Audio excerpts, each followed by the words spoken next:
Question number 16 है, आपातकाल की उद्घोषणा को स्वीकृति हेतु संसद के समक्ष रखा जाना आवश्यक है। ऑप्शन है 1 माह के अंदर, 2 माह के अंदर, 6 माह के अंदर, 1 वर्ष के अंदर। भारतीय संविधान के भाग 18 में आपातकालीन प्रावधान है। आपातकालीन प्रावधान के अंतर्गत 3 प्रकार के आपातकालीन प्रावधान किए गए हैं। आप सभी जानते हैं कि जब देश में शांति का दौर होता है, सामान्य व्यवस्था होती है, तो पूरे संविधान के अन्य भागों से देश चलता है। लेकिन जब देश में या किसी राज्य में या कोई आर्थिक समस्या आती है तो उसके लिए भारतीय संविधान में 3 प्रकार के आपातकाल का उल्लेख किया गया है। अनुच्छेद 352 में राष्ट्रीय आपातकाल, जो देश के किसी भी हिस्से में या पूरे देश में लगाया जा सकता है। ये 3 परिस्थितियों में लगाया जाता है: युद्ध के समय में, बाह्य आक्रमण के समय में, या फिर सशस्त्र विद्रोह के समय में। दूसरे तरह का आपातकाल होता है किसी राज्य में संवैधानिक तंत्र वहाँ का फेल हो जाता है, अगर कानून के अनुसार उस राज्य का शासन नहीं चल रहा होता है तो उस समय अनुच्छेद 356 के तहत वहाँ पे ये लगाया जाता है, राष्ट्रपति शासन लगाया जाता है। इसी तरह से आर्थिक स्थिति खराब होने पर पूरे देश में लगाया जाता है, उसे बोलते हैं हम लोग वित्तीय आपातकाल, जिसका वर्णन अनुच्छेद 360 में है। इस तरह से अनुच्छेद 352 राष्ट्रीय आपातकाल, अनुच्छेद 356 संवैधानिक तंत्र विफल होने पर राज्यों में राष्ट्रपति शासन, और तीसरा होता है वित्तीय आपातकाल अनुच्छेद 360 में। यहाँ प्रश्न पूछा जा रहा है अनुच्छेद 352 के द्वारा जो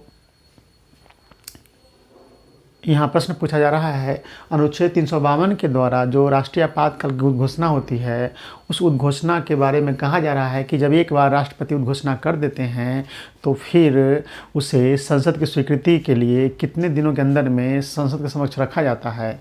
तो देखिए, 1 माह के अंदर में, 2 माह के अंदर में, 6 माह के अंदर में, 1 वर्ष के अंदर। तो फ्रेंड्स, इसका आंसर हो जाएगा 1 माह के अंदर में। अगर राष्ट्रपति द्वारा राष्ट्रीय आपातकाल की घोषणा कर दी जाती है तो उद्घोषणा के 1 महीने के भीतर उसे संसद के समक्ष रखा जाता है उसकी अनुमति के लिए, और अगर संसद की अनुमति मिल जाती है तो वह आगे 6 महीने के लिए लागू रह जाता है। इस तरीके से एक बार अनुमति लेने पर अगले 6 महीने, यानी हर बार अनुमति लेकर हर बार 6 महीने के लिए इसे लागू किया जा सकता है, और इसका कोई लिमिट नहीं है, अनिश्चित काल तक के लिए ऐसे बढ़ाया जा सकता है।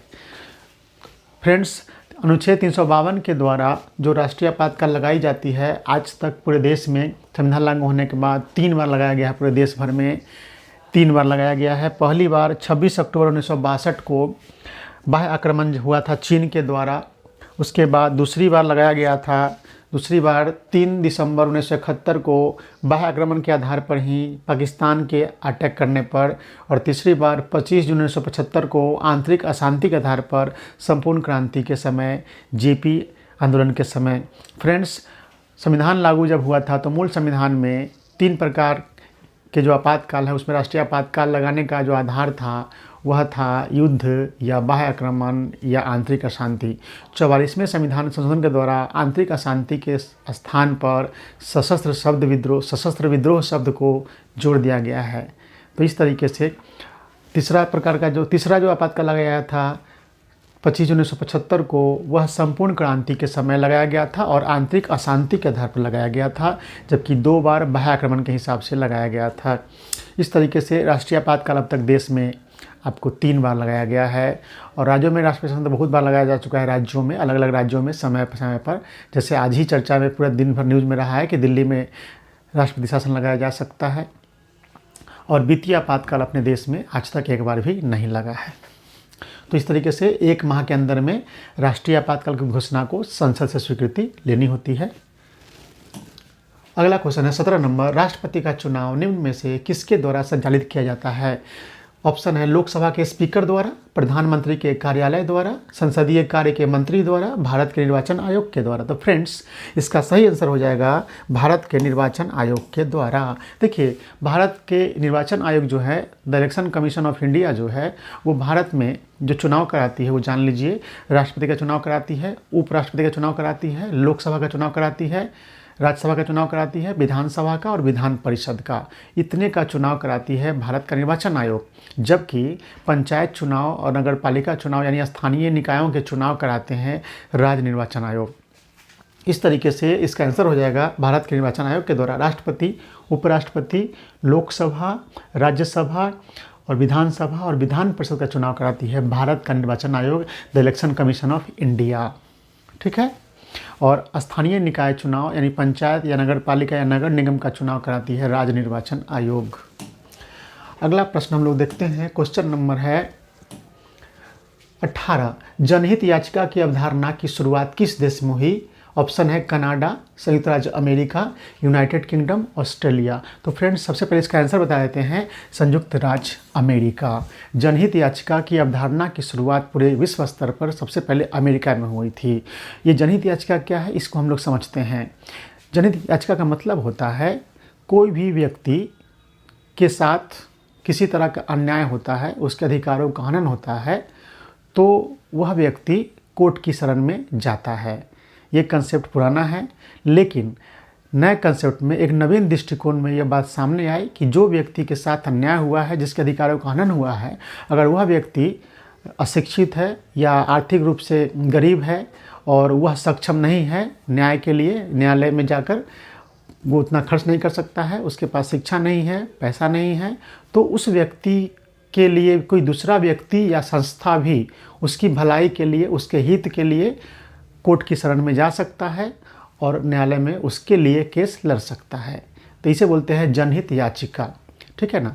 ये भारत में भी शुरू हुआ है बाद में चल करके। तो देखते हैं यहाँ पे जनहित याचिका क्या है, समझ गए? यानी कि पहले कंसेप्ट था कि जिसके साथ अन्याय हुआ वही व्यक्ति कोर्ट में जाए। तो बहुत सारे व्यक्ति जिसके साथ अन्याय होता था तो वह व्यक्ति के पास पैसा नहीं होता था या शिक्षा नहीं होती थी या किसी अन्य कारणों से वह न्यायालय की शरण में नहीं जाता था, तो उसी के समस्या के समाधान के लिए अब एक नया कंसेप्ट आ गया है जनहित याचिका का।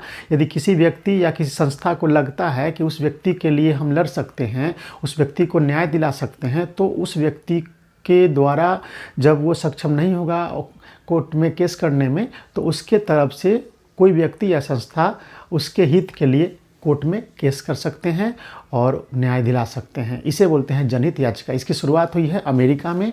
ठीक है। तो लोकहितवाद याचिका न्यायिक प्रक्रिया का एक नवीन दृष्टिकोण है। पहले ऐसा नहीं था। पहले था कि जिसके साथ अन्याय हुआ है वही जाएगा कोर्ट में, लेकिन ऐसा देखा गया कि बहुत सारे लोग सक्षम नहीं हैं, आर्थिक रूप से गरीब हैं, वो न्याय पाने में सक्षम नहीं हैं, तो ये कंसेप्ट आया है। शुरुआत हुआ है संयुक्त राज्य अमेरिका के सुप्रीम कोर्ट ने किया था पूरे वर्ल्ड लेवल पे। भारत में शुरुआत हुआ है सुप्रीम कोर्ट के न्यायाधीश न्यायमूर्ति पीएन भगवती के द्वारा। ठीक है। और पीएन भगवती तथा न्यायमूर्ति कृष्णा अय्यर साहब। तो क्वेश्चन बहुत पूछता है कि भारत में जनहित याचिका की शुरुआत किनके समय में हुआ था, इसके लिए किस न्यायाधीश ने प्रयास किया था?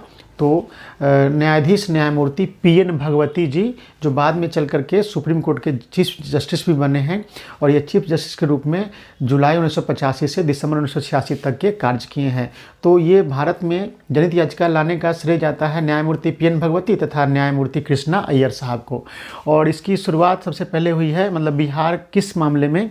तो बिहार के भागलपुर में जो कैदी विचाराधीन कैदी बंद थे, तो उनके लिए उनके तरफ से एक लेख लिखा था उनके समस्या के ऊपर में उस समय के पुलिस आयोग के सदस्य KF रुस्तम जी, और उस लेख को पढ़ करके एडवोकेट श्रीमती हिंगोरानी ने जनहित याचिका दायर की थी न्यायालय में।